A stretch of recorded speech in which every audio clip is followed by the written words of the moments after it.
নাম না করে সুদীপ রায় বর্মনকে আক্রমণ মুখ্যমন্ত্রী ডক্টর মানিক সাহার। চাচা ছোলা ভাষায় সুদীপকে আক্রমণ, মোবাইল সুইচ অফ নেতা বলে আখ্যায়িত করলেন মুখ্যমন্ত্রী।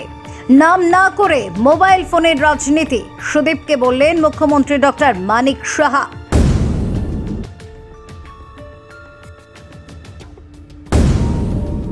এক বালতি দুধে যেমন এক ফোঁটা তেঁতুল দিলে দুধ নষ্ট হয়ে যায়, ত্রিপুরার রাজনীতির বর্তমান পরিস্থিতিও তেমন। আর কি কি যে দেখার বাকি সেটাই কথা, সব যেন মিলে মিশে একাকার। এবার এই বিষয়ে মুখ খুলেছেন স্বজন ভদ্রলোক নিষ্কলুষ মুখ্যমন্ত্রী প্রফেসর ডক্টর মানিক সাহা। নাম না করেই তিনি চাচা ছোলা ভাষায় বিধায়ক সুদীপ রায় বর্মনকে ধুয়ে দিয়েছেন। কি বলেছেন তিনি?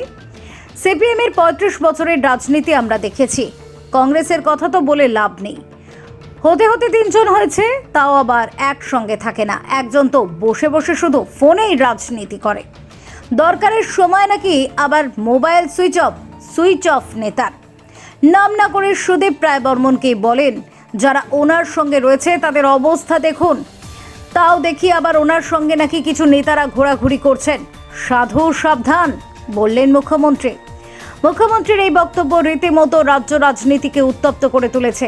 একের পর এক নেতার ওপর কাদা ছোড়াছুড়ি।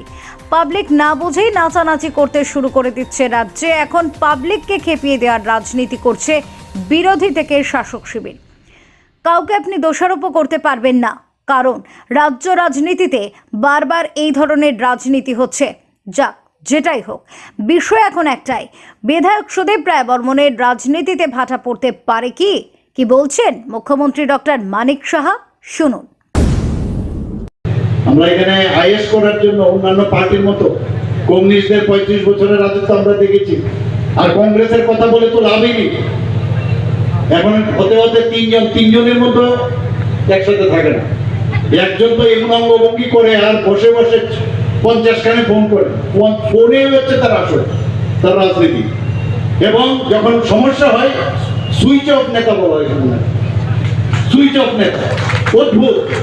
কিন্তু এখনো ওই রস্সি চল গিয়া লেকিন বল নিয়ে গিয়া এরকম বিধানসভার মতো মিথ্যা কথা বলে মনে করে এইভাবে যদি আমি বলি মানুষ তালি বাজবে এবং সমস্ত মিডিয়া পার্সনদের মাধ্যমে উনি বুঝাবেন আমি কত বড় নেতা।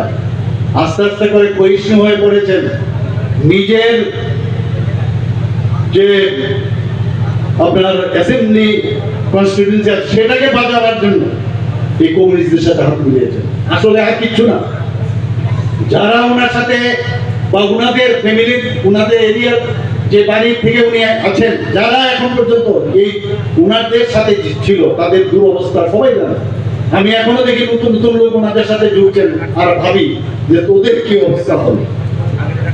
এখনো সাবধান সাধু, আমি বলছি। ছোট্ট রাজ্য ত্রিপুরার রাজনীতিতে দাবার গুটির চালে নেতারা ব্যস্ত। একের পর এক চাল দিয়ে সংবাদ শিরোনামে থাকার চেষ্টা। এটা যে ঠিক মুখ্যমন্ত্রীর বক্তব্যের মাধ্যমে ওয়াশিং পাউডার দিয়ে ভালো মতে যেভাবে কেচেছেন বিধায়ক সুদীপ রায় বর্মনকে, তার বলার প্রকাশ রাখে না। রাজ্য রাজনীতির মেইন ইস্যু এখন সুদীপ রায় বর্মন। মুখ্যমন্ত্রীর এই বক্তব্যে কী প্রতিক্রিয়া দেন সুদীপ রায় বর্মন, সেদিকেই তাকিয়ে রাজ্যের জনগণ। Bureau report, SD news media, Tripura.